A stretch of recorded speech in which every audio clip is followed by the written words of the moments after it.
Welcome into Press Box Live. Stan the Fan Charles here of Press Box at PressBoxOnline.com.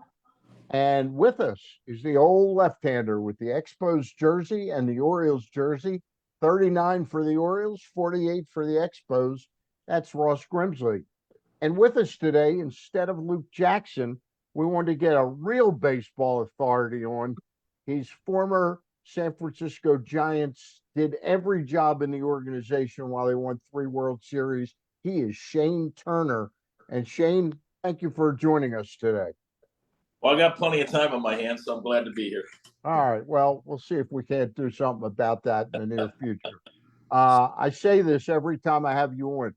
And one of the reasons I suggested it to Ross, I said, we're in the playoffs. He's one of the smartest baseball people we ever get a chance to talk to. So it's always a pleasure to have you on. Shane, let's talk a little bit first about the playoffs. I mean, I know you the last couple of years you've told me you've been seeing mostly minor league ball. But how much are you aware of what the major leaguers are doing? Well, I mean, for myself, and I've told you guys, I have three 60-inch TVs in my living room. So when I'm home and not working on the road, I'm watching major league games, trying to stay as close to that action as I can, and just be able to compare what I'm seeing to what these guys are doing and looking like in the big leagues. And while you're watching a game, what does a real scout look for? You know, a fan looks at the game one way. What are you looking for? I mean, if I'm watching a pitcher, can he repeat his delivery? Is he throwing strikes? Can he command the ball? If he doesn't have a pitch that day, can he still compete with the other two, and get some length, for his team so they don't beat up the bullpen. Hitters, it's kind of the same thing. Are they controlling the strikes, or are they swinging at quality strikes? If I have a little history with a hitter early in the count, is he attacking the area where he has success and not just swinging at strikes that a pitcher might want him to swing at? And then as the game's going along for a hitter, just the quality of that bat. Can he put 3-4 quality at bats, together a game? And that doesn't necessarily mean hits, but it's making the pitcher make quality pitches to get you out. And if there are mistakes, that he's putting those balls in play with authority. Let me just ask you one question before I turn you over to Ross. The teams that are still in this, and actually the 12 teams that made it, I wouldn't have been shocked that any of those 12 teams could have gone on to win the World Series. We already know Atlanta and the Orioles are out. But is this as balanced a postseason as you sort of look at it unfold? Well, I think the Diamondbacks proved to us last year that, if you get hot and play your best baseball at the right time, that you certainly can make a great run. I do. I think there's a lot more parity in the game, period. I mean, I think, the difference between being an average team and being a team good enough to get in the playoffs, it's like 3 or 4 players. Do you have at least 4 starting pitchers? Do you have, 2 late inning guys? Do you have a big bat in the middle of the lineup? And, can you play defense? So it's fun to watch. I got asked the question, who I thought I would win. And for me, I go, this is a tough one. I said, listen, going into it, Detroit's playing the best baseball. What I saw the Diamondbacks do last year, it's conceivable they can do the same thing. Yep. And it's just, hey, man, I mean, you got to play your best baseball when you're your most tired, and make your best pitches, take your best swings, and play defense. Again, at the time when you'd like to just go home and go fishing and relax and start building your body up for the next year. And the intensity level goes up 100%. Is everybody physically and mentally tired at the same time? Physically, for sure. And obviously everybody's a little bit different. But it's, we always talk about what's the separator of a major league player. It's the grind of 162. And, you had spring training, and now you get to this time. If you get all the way, you're in another month to it. So physically, and they've come so far in recovery, and how they recover is amazing to me. But you're still tired. You need to be mentally strong to get through that, So if you're mentally tired, you're in trouble. So mentally, you've got to be able to be in a place where you can overcome the physical. Ross, go ahead. Yeah. Oh, yeah, a couple. Shannon, to elaborate a little bit more on that, it's not a 9-month game now or for players. It's a 12-month thing. So you talk about a grind, you're busting your hump for the season, then you're busting your hump after the season. There's no rest period in between there. And I think you really need that. But one of the things, if you compare the game now, the players now, to players years ago. You was with the Giants 29 years. You were with Seattle when I was with Seattle. We've been around for a while. And I was just, what do you see the big difference in the two eras from now to 3 decades ago? So I would say for me, the biggest thing is, we trained a little bit differently, obviously. We needed that rest because players were expected to play 162 games. If they didn't, they were in the 150s if you were an everyday player. Pitchers were throwing closer to 300 innings. So you were trained differently in the minor leagues. There weren't days off. If you were physically ready to play, you played. When you expected your starter pitching 5 was like, no, we want you to get 6 in the 7th inning, because you were training these guys as starters to go longer. You were training position players to say, hey, how do you learn to play every day? You play every day. That's how you do it. And I don't fault the players for that. It's just the way the game has changed now, and the rosters are a little larger, and we expect a little less, and that's just all they know, And I think what happens is mentally, you get to the 5th of the starter, you think you've done your job, and I think we see some of these guys trying to extend into 6th and 7th inning, and it's hard for them because they didn't do it a lot in the minor leagues. Now you're doing it against the very best in the world, and it makes it tough. And the same thing for, a lot of position players. I mean, Cal said it before, you know what? I went to work. I was getting paid. I expected to play. I was supposed to play. And I think that mentality has changed a little bit, where players expect their rest. They expect, their recovery. And I'm not saying it's 100% bad thing, but I feel that a player and athlete in his mind should be built every day he walks through those clubhouse doors to play. I'm playing.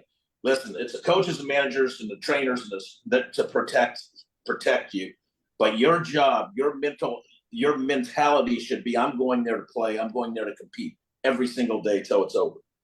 Ripken, you talk about him. I mean, he was a guy that, like you said, he wanted to play every day. What he did during the offseason was he was the same way, playing hoops, playing floor hockey, playing stuff. He never stopped. But, the other thing I wanted to ask you, the big thing now, everybody's throwing 98, 99, 100. Exit velocity, which is, God, I knew when a guy hit a ball hard, especially if it hit me. I knew that was hit hard. I don't care what the velocity of exit velocity. What is your take on all of that? Oh, how many steps a guy takes to get to first base? God, I know if a guy's fast, I can see that. But all of these numbers they're using and talk about, that's my hurricane warning that's making that noise. I'm sorry. That's okay. But look, I look at it 2 ways. From a fan perspective, it's kind of neat, it's great. I mean, I've been to Aberdeen, and they're taking batting practice, and they had exit velocity and launch angle, and but I think for a player, you can get too caught up in that stuff. Listen, it's great.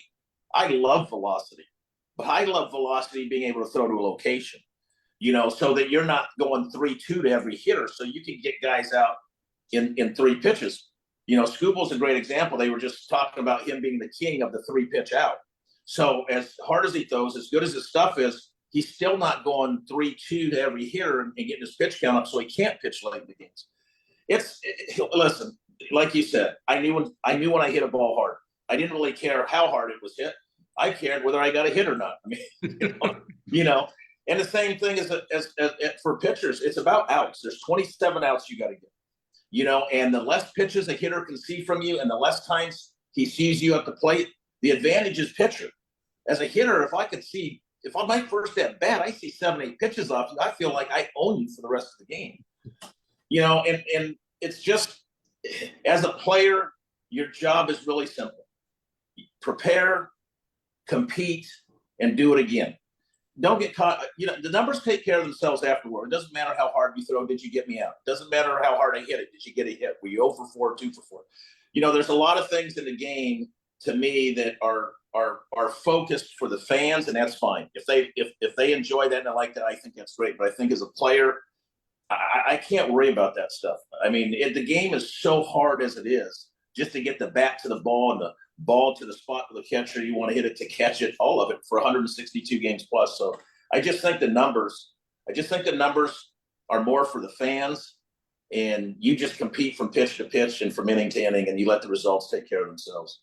Let me ask you one more question before Stan takes over. Every pitcher is throwing in the mid upper 90s to 100. Now, to me, I'm going, I saw Ryan pitch. I hit off of Ryan. Yeah. I know what 100 is. We know what 100 is because we had a pitcher in Shreveport that threw 100. Yes, absolutely. So yeah, we know what 100 is. Is that legit now, or how much off, or is it off? So what I would say, technology gets better, right? So the numbers are higher because radar guns are better. The guys before were probably throwing as hard, but the radar guns weren't as accurate.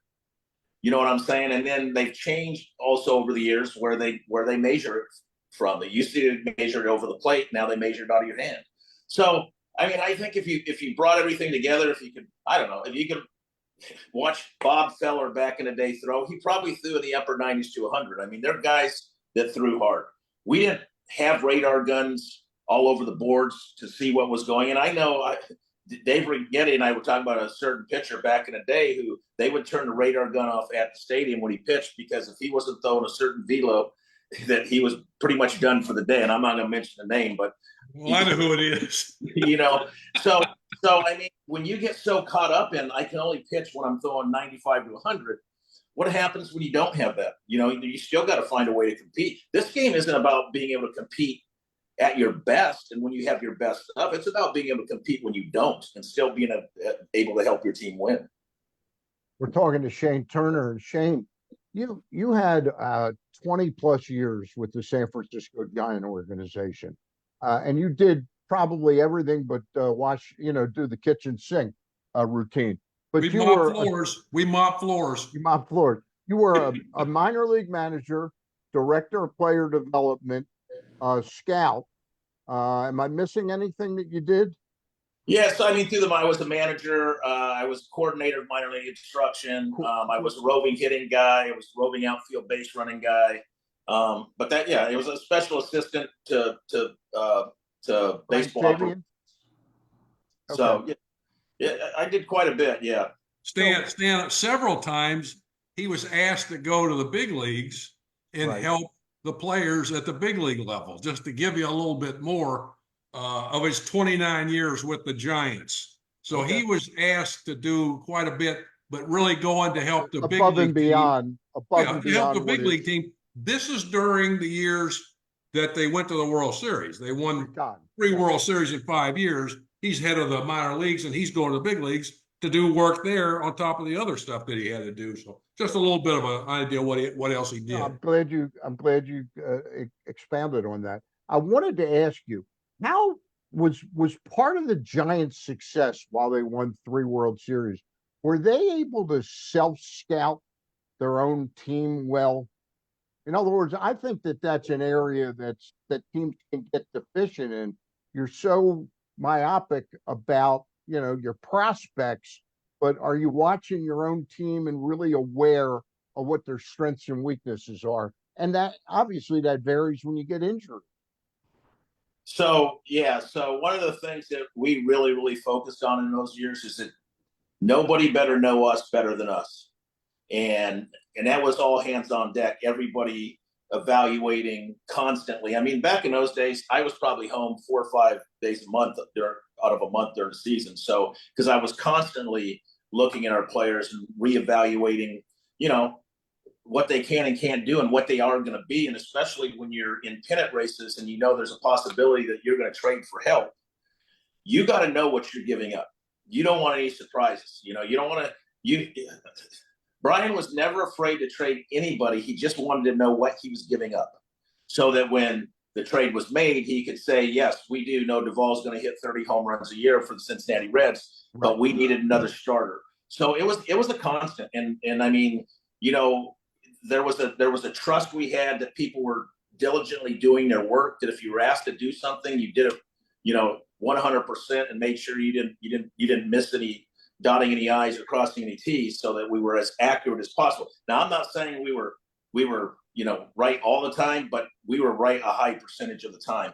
Even with the players that you keep, the Joe Panics and players that maybe other teams didn't value as much, but we felt that he was a winner, and that he was going to help us when the games really counted, and of course he did. But that's a big thing. Yes, you better know yourself better than anybody.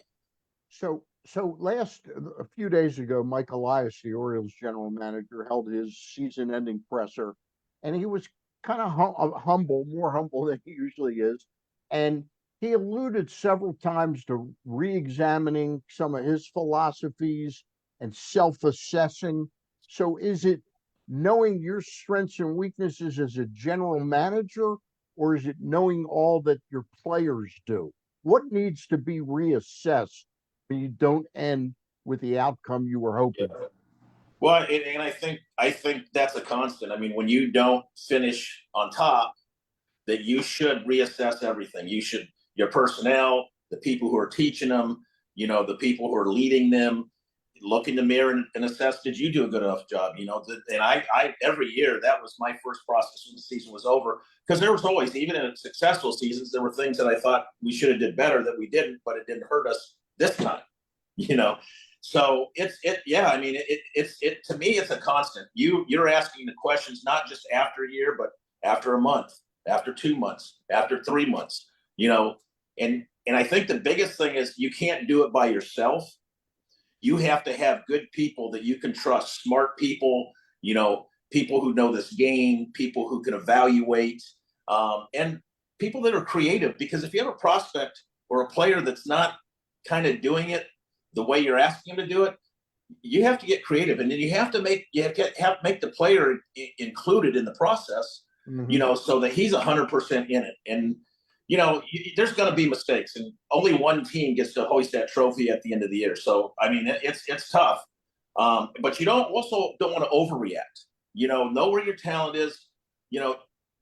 Maybe it's just a small tweak. Maybe it's just needing more experience in those situations to handle those situations better. Can it be? And I'm going to ask you this, and then we're going to take that break, and then Ross will get a couple in with you. Can it be something like with this Oriole team? It's really Santander and Mullins are like around 30-ish. But Can it be that they didn't have like what Michael Brantley was for the Astros or Justin Turner was for the Dodgers, that veteran gamer that gave you tough at bats all the time? I mean, to me, there's definitely. So I'll give you an example that I'm familiar with. We had Buster Posey and we had Hunter Pence.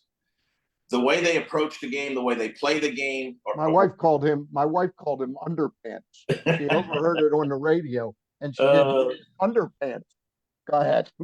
But they polar opposites. But during the course of the year, listen, we'd be struggling, and everybody's like, maybe there's a little panic, and we got to fix this. And Buster would just stand up. Listen, we've been through this. We've done this. Remember this. This is how we get through it. This is what we do. We got to throw more strikes. We got to catch the ball better. We got to hit better in situations. Then there'd be the times where people maybe were getting tired and there was no energy, and Hunter would come in fired up and let's go, and so you need those people who know when to lead and when they're the right person to lead, and then it's real, so everybody will respond to it. The fake rah-rah, or it doesn't work. Players see through it. But if it's real, I think you need those polar opposites. You need people who are gamers and going to run through a wall, and you need those people who play calmer. Yeah. Yeah. All right. Great stuff. Shane Turner. I'm going to talk a little bit about the Costas Inn, and you mentioned the word rah rah, like it's fake. One of the things I think people know, I've been doing commercials for the Costas Inn for close to 30 years now. It's never rah rah. It's always from my heart because they've supported me for 30 years. I don't mean they pay every one of my bills or anything like that. But the Costas have been good to me, and I like to talk good about them. They're fantastic Monday through Friday. They've got great dinner specials that are more inexpensive than expensive. And they've got that incredible seafood. If you like crab cake, crab soup, or steamed crab, Shane is nodding his head. He likes it. You got to go to the Costas Inn. We'll have to get you in Baltimore sometime, Shane, to go to the Costas Inn. Great food, great friends, great atmosphere, and for sports, no place better than the Costas Inn. 4100 North Point Boulevard. Their web address, CostasInn.com, COSTASIN.com. They've been at the same location for over 50 years, so they must be doing a lot right because whenever you go into place, it's packed and jammed. And Luke's not here, but Ross and I will give you 4 thumbs. Okay. Normally Luke would give the Yeah, he's thumbless today. All right. Ross, I took up 3 questions. Go ahead. That's fine. We got 15 That's more great. minutes. Hey, we can talk on this. I love to have Shane share stuff. That one of the things, Shane, like I said, you've been with the Giants for a long time. You went to Seattle. You had a lot of. We just lost Ozzie Virgil. He was. We told some stories about him. You did with your first year of coaching. But we're talking Ozzie Virgil Senior. Senior, yes. Yeah. So anyway, being with the Giants for so many years, when they won the World Series 3 out of 5 years, went to the World Series, I think in 2002, if I'm not mistaken. Correct. So 4 times. But I mean, what in your mind was the thing? Because a lot of the players that played in the series were homegrown prospects even homegrown players, I'll say that, in the organization. What is the what's, I guess, not a secret, but what makes them tick? What made it work? Well, I think we built a culture from the major leagues on down that we held our players accountable for the effort and the work they did every day. We made them compete with themselves, with their teammates, against their opponents every single day. We demanded a work ethic that was unbelievable. And, all those years, I credit all those kids because they bought in and they did it.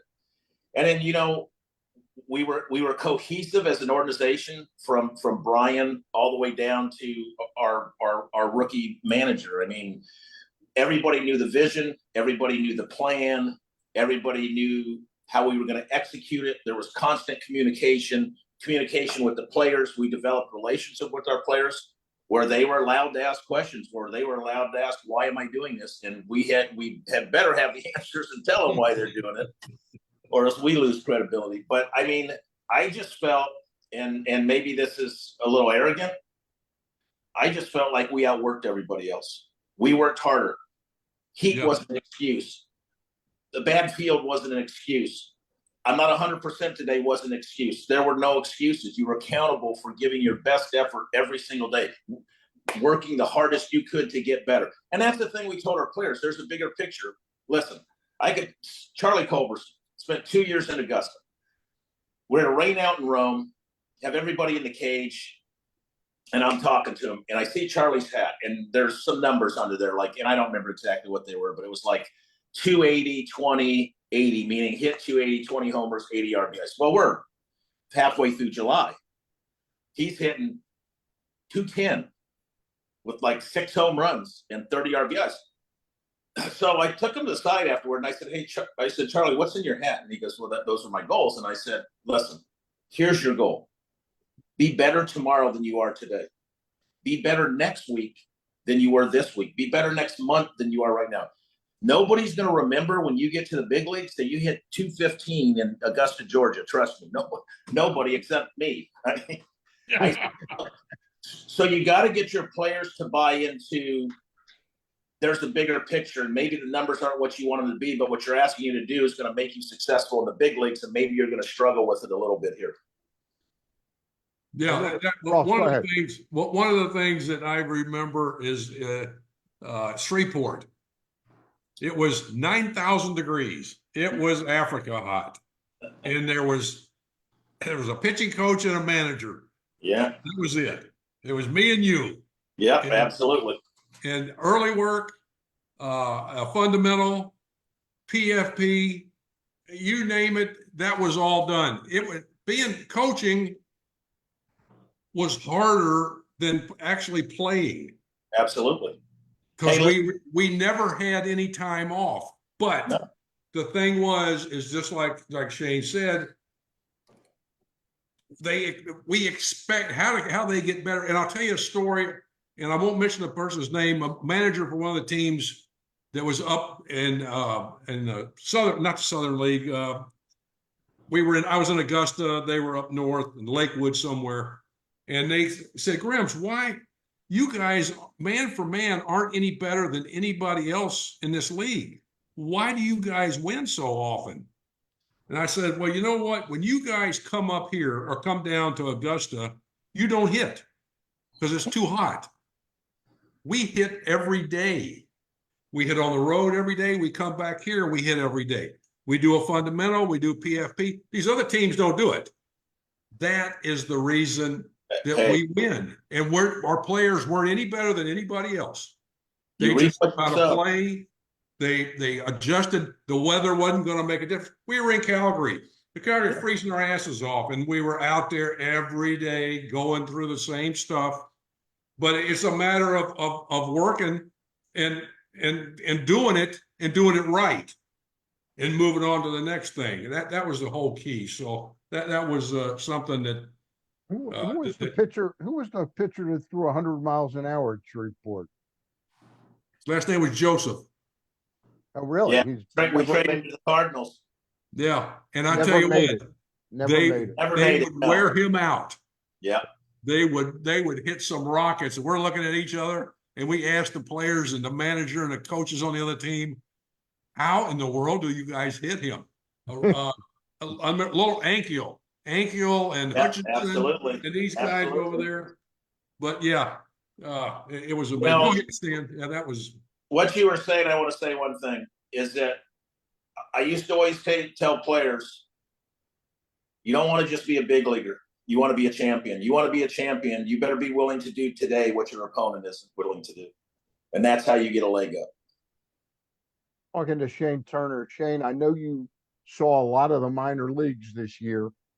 Did you see much of the Orioles prospects? Because I ask you this because clearly the Orioles aren't going to be in the top 5 farm systems because they've graduated Holiday, they've graduated Henderson, Stowers, Norby, you name it, Towser, Herstadt. So is there still a fair chunk of talent in the Orioles system? So I didn't see them a lot during the season, but I did cover them during spring training. I was at their facility quite a bit, so I got to. The one thing I'll say, because I made a comment to somebody, I said, to be a pitcher for the Orioles, you have to be 6'4" or taller. I mean, they have some tall pitchers. So, yes, I still think there's talent. And here's the thing. Listen, I always felt this way. You can look back. In the days when we were winning, I don't think we were rated in the top 20 most years in prospects. And so we still had talent. What we did is we became very efficient at making our players better, which means a guy like Matt Duffy, who wasn't a big prospect, comes and helps us in the big leagues. And I think that's the key. Romo was not a big prospect, but he ends up having a great career. I think sometimes you can get so focused on the guys, and you should, because the Buster Poseys are game changers. Sure. But you need the complementary players too, who could end up being more than you think they are. So I would just say I saw a lot of good athletes running around the complex and on the field.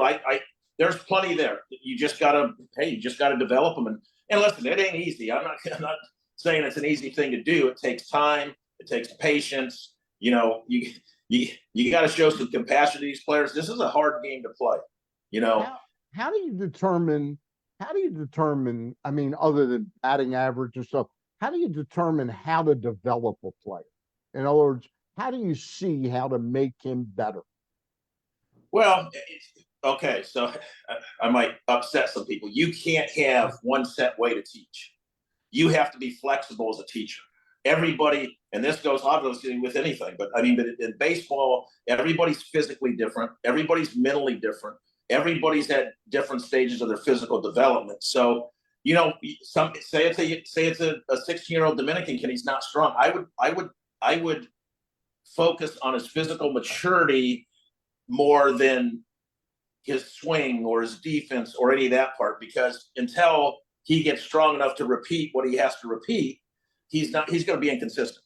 You give me a college kid that's very well educated, you know, that's going to be a little different. I'm probably going to spend more talking to him and trying to get in his head and see, you know, what he's like. How coachable is he? How coachable? You know, you only get better if you can take criticism.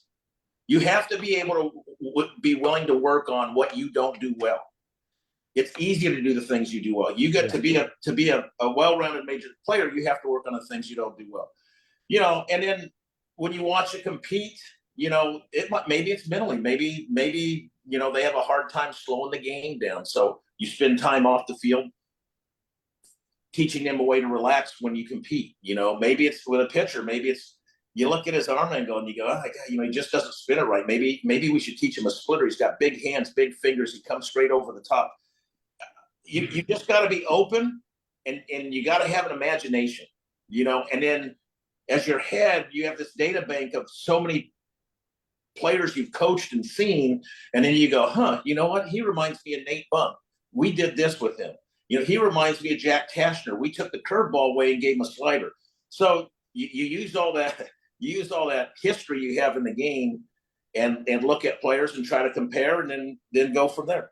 Was that the slider that he wouldn't use? Yes. Let me ask you one more, and then I'll give you the Grims for a couple more, and then we'll finish up. The Orioles' two biggest prospects this year were bringing up Jackson Holliday at 20 years of age, and then even after he had kind of failed, came back up, played a little better a couple of months later, not great, but he finished strong. But then the other prospect that was tearing it up is Kobe Mayo. Yeah. And he failed miserably over probably 30, 35 at bats, maybe top. Does that stress out an organization? Are they overly frustrated by that? Or is it just that's part of the growing pains of developing a young, gifted player? The first thing I would say is you got to have compassion for how difficult this game is, and as an evaluator and as a player development person, I can't get frustrated with them not succeeding. I think if they feel your frustration or see your frustration, it rolls over and gets tougher for them. You have to stay positive. You have to have some ideas to help them. You know, and again, is it mental? Is it physical? Are they swinging at the same pitches they were swinging in the minor leagues? Obviously, the stuff's going to be better, but are they still, you know, controlling the zone and swinging at strikes and those things? And you know, hey, listen, you go to the big leagues, man. You want to have success right away. 0 for 4 turns into 0 for 8, turns into 0 for 12, and now you're in panic mode. You know, so there's the patience that goes with it, and everybody's different. Like I'll bring Buster Posey goes to the big leagues, and he's rookie of the year. I mean, it's that easy for him. But everybody's not like that, and everybody's journey is going to be a little bit different, you know. And you think a guy's ready, he goes there, he puts a lot of pressure on himself, and it doesn't happen. You know, it's just. You got the last two, Ross. Yeah, Shane, I'm sure you watched some of the Oriole games this year. They started off like going crazy, hitting, pitching, doing everything you think of. The last part of the season, I guess from June or July on, they struggled. Obviously, pitching had injuries. The hitting, though, went in the tank. You know, and it looked like they were They were still trying to hit home runs. I mean, putting the ball in play, hitting the ball the other way, doing some of the basics. They were swinging, missing a lot of pitches, and it just, to me, it looked like the other teams made adjustments, and they didn't adjust to the adjustments. I mean, what can you elaborate a little bit on that? What you saw and what you think? It make it totally different, but I mean, what did you see that you can relate to, and what they possibly could have been doing that put them in such a quandary? Well, I think first of all, when you have mostly a younger lineup, I think that when they're hot, they're just feeding off each other. But I also think when they started to struggle, everybody tried to put it all on themselves and think, well, I'm going to hit an 8-run home run. Well, I don't think that's ever been done in the history of the game. And so it can kind of snowball, and there's more pressure when, you can't focus on the result when you're not playing well. You have to focus on the quality of the pitch you're swinging at, the quality of the swing you take, and what's the at-bat quality. And the guy behind you has to do the same thing, and hopefully you start building quality at-bats and good things happen. You get into that panic mode, man, it's this game. They're too good, it's too fast, and you'll find yourself falling out of a plane without a parachute in a heartbeat. It's hard because we've all been there. We've struggled, and you learn a little bit each year that you play that, hey, sometimes this is just part of the game. Stay the course. But that's the other part, like you said. Were there adjustments being made, and I didn't make them? Did they see something in what we were doing and we didn't adjust to that? And that's for young players. You got to understand, if you had success one year, they ain't going to pitch you the same way. They're not going to do the same thing. They're going to try to figure out another way to get you out, right? So, and if they figure that out, you have to adjust. Listen, everybody wants to hit home runs, everybody. But if they're not giving you those pitches, I don't know. I got to take my double the other way. I got to take my walk. We got to create stress situations for those pitchers on the mound and not just keep making it easy for them. And let's again, I mean, obviously easier said than done, but there's got to be a concerted effort throughout the lineup, for everybody to take ownership of the fact that we're not scoring runs. And maybe we got to make this process a little bit easier. Forget home runs. How about runners? How about base runners? Let's find a way to get on base. And then maybe somebody gets lucky enough because we're putting some pressure on the pitcher. Hey, I always felt this way. I don't want a lineup that only wins one way. I think that makes it too easy for the other team. I want to be able to do a lot of things. Yes, hit home runs when I have count leverage, be able to go the other way if they're pitching the other way. Being able to take 2 base progressions, being able to steal a base, win games on defense and with pitching. We won a lot. Yes, we had good players, but we never beat ourselves. We played the game fundamentally sound all around. So teams had to come in and beat us. We never beat ourselves. Ross, you got one more question. If you were in charge, it's going to be okay here.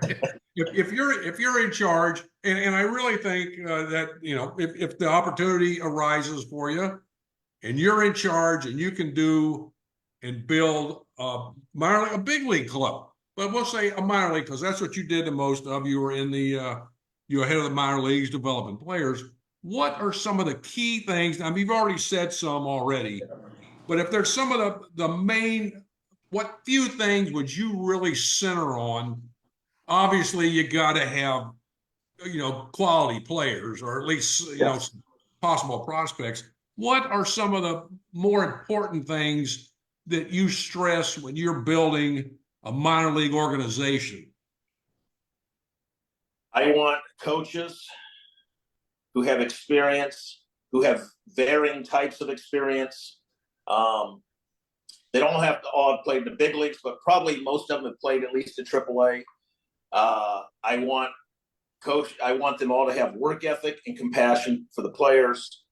I want them to put the player first. The player always comes first. I want them to know that you coach before, during, and after games. You don't let players make a second mistake in the game without at least trying to touch him up and let him know what he did wrong. And then, again, creating that culture. I want the players to know, listen, This is all about you. But there are some parameters to that. You're going to show up. You're going to work hard. You're going to work your butt off. You're going to compete every single day. You're not going to quit. And just create an atmosphere where everybody knows that that's the standard. The standard is to win. That's the only thing that matters in this game at the end of the day. The standard is to win. And listen, one team, I don't care if you win 107 games, one team gets to host that trophy up as the world champions. And that's what you're working for every single day. Even in the minor leagues, when you think you're 1,000 miles away from your parent club, take advantage of every moment to make players better.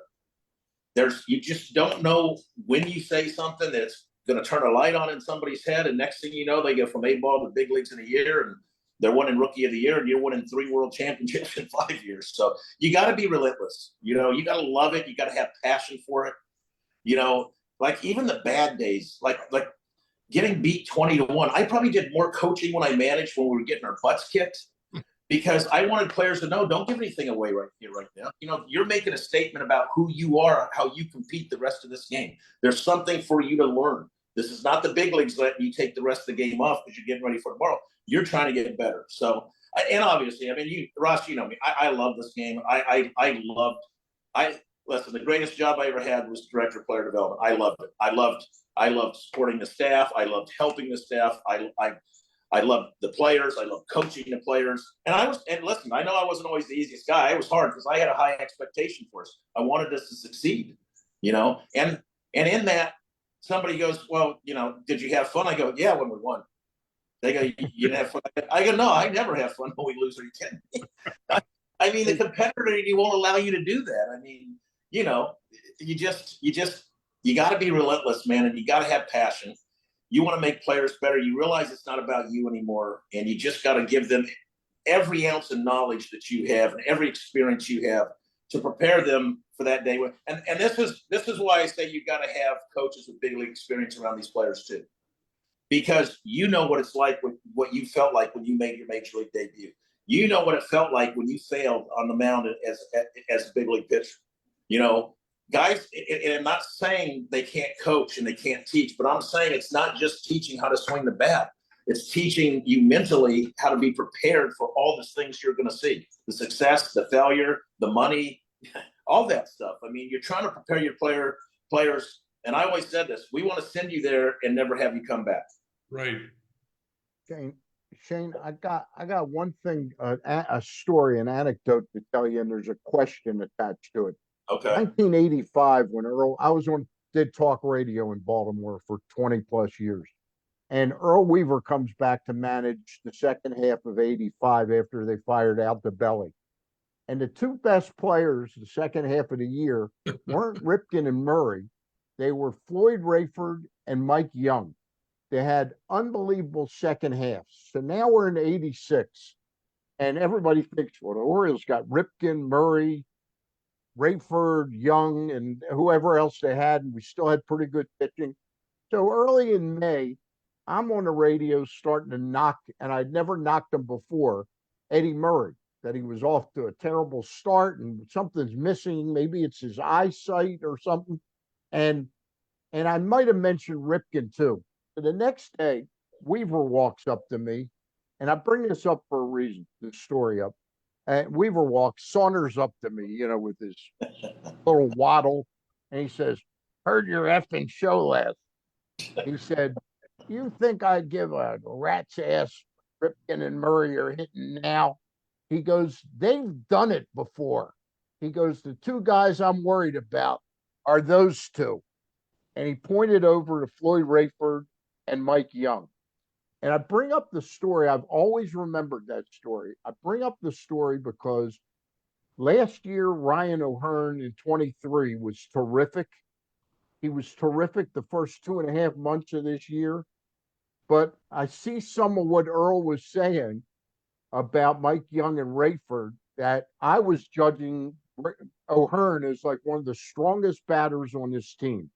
How do you self-assess your own players as to whether, I think most general managers would acquire a player like an O'Hearn and you go, we got fool's gold here. He's tremendous. and then all of a sudden he's not doing it. Can you talk about that a little bit? Yeah, I mean, and I will say, and that's always with your veteran guys who had success, you're never panicked because they're never panicked. Because they know they've done it before and they're not worried about it. They know there's 600 at bats. But I think that goes back to, you have to know, one, if you're watching a hitter, is the swing adjustable? Is he having success because he's getting a lot of mistakes? And is the swing play well enough if he doesn't get enough mistakes? And by that, I mean an efficient mistake hitter, every time he gets a mistake, he does something with it. Or is this a person sometimes that needs 2 or 3 mistakes for something to happen? If the swing's not adjustable and he can't make adjustments to how he's being pitched, my radar is going to go up. He's probably a guy, he may have a good year, may have a bad year, may have a good year, may have a bad year. And listen, I mean, if you're contending, I don't know if I'm taking a chance on that guy long term or in a deal or in a trade just because of the inconsistency. And I mean, maybe conversations with the player. I mean, there's guys, I mean, I say it all the time. I mean, Dave Kingman would fit great in this era. Home runs and strikeouts. But here's the thing. But he did hit mistakes. Yeah. People knew how to pitch him, but he does 40, 50 a year. And that's rare, though. Most guys who have that kind of power and have one thought in mind, who aren't efficient to mistakes and patient enough to wait for that mistake, they're probably going to be inconsistent. And we've seen those players through the history of the game. But sure, my radar goes up. I'm going to evaluate the swing first, and then I'm going to evaluate, he did hit that mistake, but there were 2 others he should have hit before. That ain't going to happen enough against good pitching. And, we're going to have issues with consistency. So, all right. Hey, it's great stuff. We kept you way over. We said 25, 30 minutes. We did 50 minutes. Shane Turner, longtime baseball man with the San Francisco Giant organization, 29 years. Shane, we wish you all the best, and we'll talk to you down the road. For Ross Grimsley and Shane Turner, I'm Stan the Fan Charles, and we thank our friends at the Costas Inn for sponsoring this Gab Fest. Talk soon. Bye, everybody.